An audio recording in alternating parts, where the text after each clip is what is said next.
Good morning. Welcome to Friday's Early Morning Intuitive Guidance. I'm Dr. Bonnie Nussbaum, here with some words of wisdom to start your day off well. And I hope for those of you who celebrate, you had an awesome turkey day. We are having ours on Sunday, so I still have that to look forward to. And I have a refrigerator so crammed with food, there's no room for anything else in there. So we'll give it a bit here for people to jump on. And so I'll just mention that it's Black Friday, of course. And my Black Friday coaching specials are still able to be purchased until midnight tonight. And then you can use them whenever you want to use them. The sale just ends at midnight. So if you're interested in some coaching, I have a 3-session package and an 8-session package. You save $100 on the 3-session package and $500 on the 8-session package. So if you're interested, check it out. It's pinned to the top of my Dr. Bonnie Nussbaum Empowerment Coaching Facebook page, and it's also on my website, which is empowermentandpurpose.com. So let's do some breathing, shall we? Some breathing and some tapping. I feel like that would be a good thing. A little bit of grounding, a little bit of centering. Everybody's still wearing off their turkey, apparently. So, nice deep breath in through the nose. Out through the mouth. There's one of you popping on. Good morning, good morning. In through the nose. Good morning, Carol, and welcome. Glad you're here. Out through the mouth. And again, in through the nose. Out through the mouth. Just grounding through your feet and the base of your spine. For a minute there, my brain went numb. Just grounding. Hi there. Happy day after Thanksgiving. Same to you. I'm looking forward to celebrating on Sunday. I actually made an apple pie yesterday just to get my crust making technique in practice, and it's quite a few pieces missing already, so it must have turned out okay. Then I realized now I'm going to have to run and get more Crisco for pie crust because I used a fair amount for these pie crusts. Good morning. Thank you for the hearts and the rainbow. Very pretty. Good morning, Gwen. Welcome. Glad you're here. Happy day after Thanksgiving. So, I just want to make a plug too for Black Friday beyond my coaching specials. If you're going to do some purchasing today, good morning, Barb. Glad you're here. Shop local. I know we have Small Business Saturday, but even on Black Friday, if you're going to shop local. Keep your dollars in your neighborhood where they can do the most good. So today we have a chapter again out of Tosha. Outrageous Openness, Letting the Divine Take the Lead by Tosha Silver. And this is an interesting chapter. And one of the things that I like about this chapter is it pokes at you. It provokes a bit. Yours is today. Awesome. Well, I hope you have a wonderful time. And I hope everyone doesn't overeat so that they're not miserable tomorrow. Good morning, Nancy. Welcome. Glad you are here. Everybody's starting to roll in. We got the Practical Rebels in the house. And again, this chapter is an interesting chapter because there's going to be parts of it that make you a bit uncomfortable. And what I want to say about that is good. Good. Because we can tell where we haven't stretched ourselves enough to grow when we hit that discomfort. When we've at least taken the time to consider something someone says that makes us uncomfortable and pondered it and decided, no, that's not for me. That doesn't work for me. Good morning, Mel. I was waiting for you to pop on. Glad you're here. That's cool. That's absolutely cool. We each get to decide what's in our wheelhouse and what isn't. But when we have the discomfort and we just outright say, nope, not even going to consider it. Anybody who believes that is a fool, or unchristian or whatever other pejorative terms people like to fling about these days. But this, I think, is an exercise in the and. It's not either or. There's the and. And she's talking about the and right here, right now. And many of us can hopefully see this in our lives, that it isn't as simple as this or that. Good morning, Maureen. Glad you're here. Oftentimes there's this and this and this and this, and oh yeah, that and that and that and that. And maybe I like this piece of this and that piece of that. We have the capacity to be complex. Hopefully not complicated, but complex. And to appreciate that in ourselves and others. We don't have to make total sense. We just need to allow what works for us. So, the chapter, if you've got the book, again, we're in Tosha. If you've got the book, it's page 13 in my book. It's called Reincarnation, Love, and Jesus. The quote is from Rumi. There is some kiss we want with our whole lives, the touch of spirit upon the body. So here's the chapter.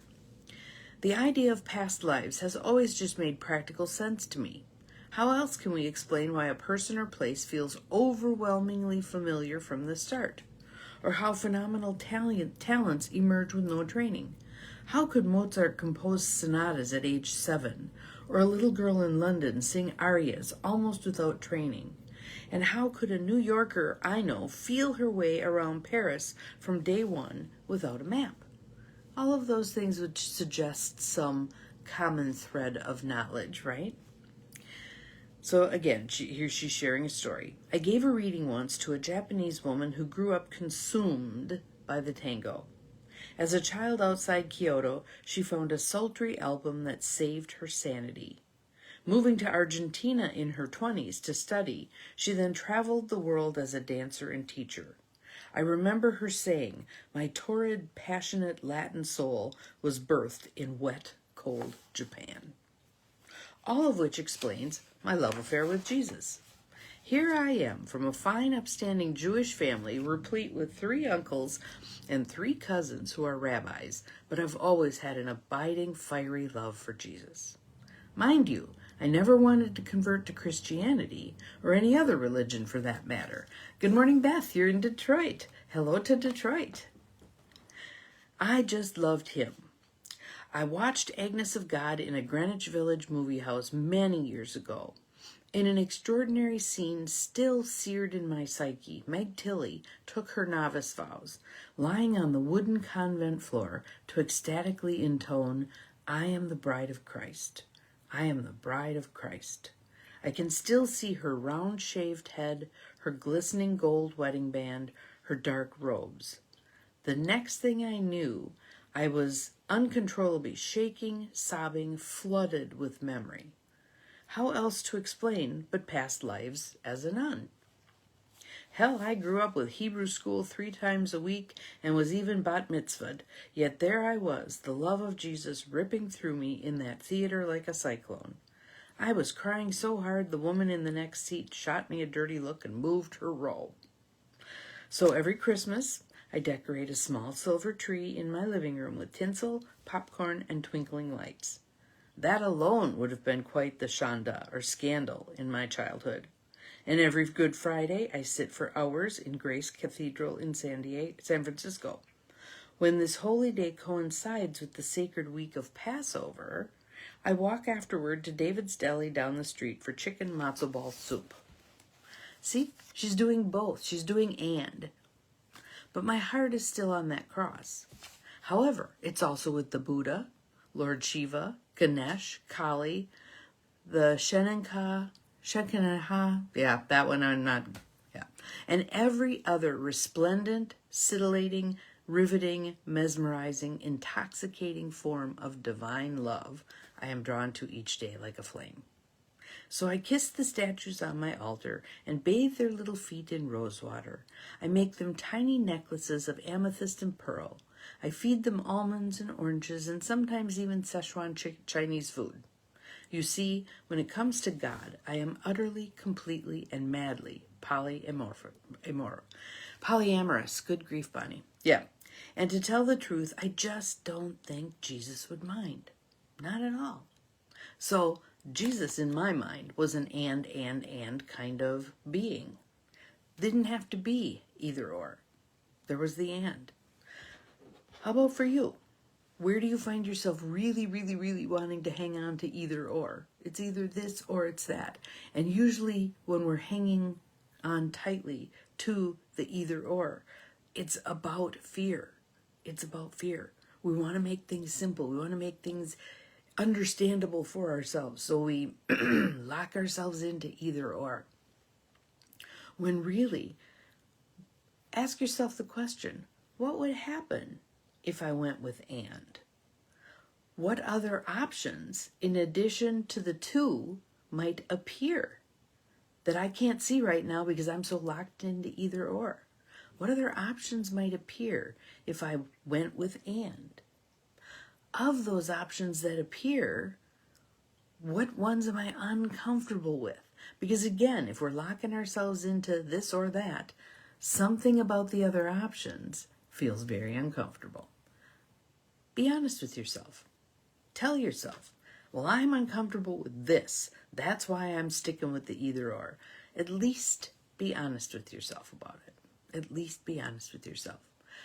And again, there's so many people who are within a particular religion, which is absolutely fine, but then they write off all other religions, even saying things like, you are not going to go to heaven because you are not blah, blah, blah faith. Good morning, Abigail. Glad you are here.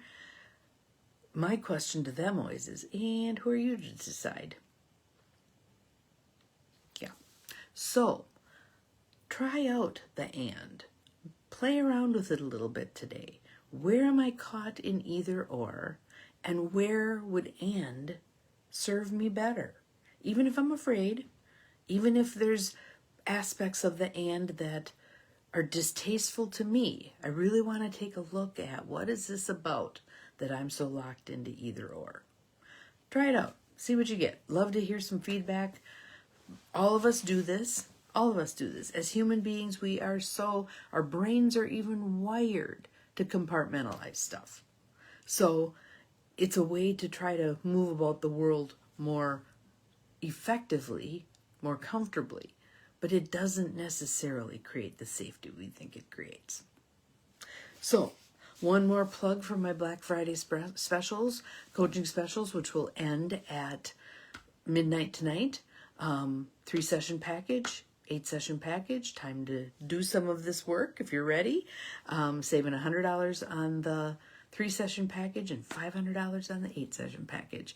You can find the information on my business Facebook page, Dr. Bonnie Nussbaum, Empowerment Coaching, or on my website, empowermentandcoaching.com. Have an awesome day. We'll see you again tomorrow. Remember, you're capable of far more than you think you are. Bye-bye.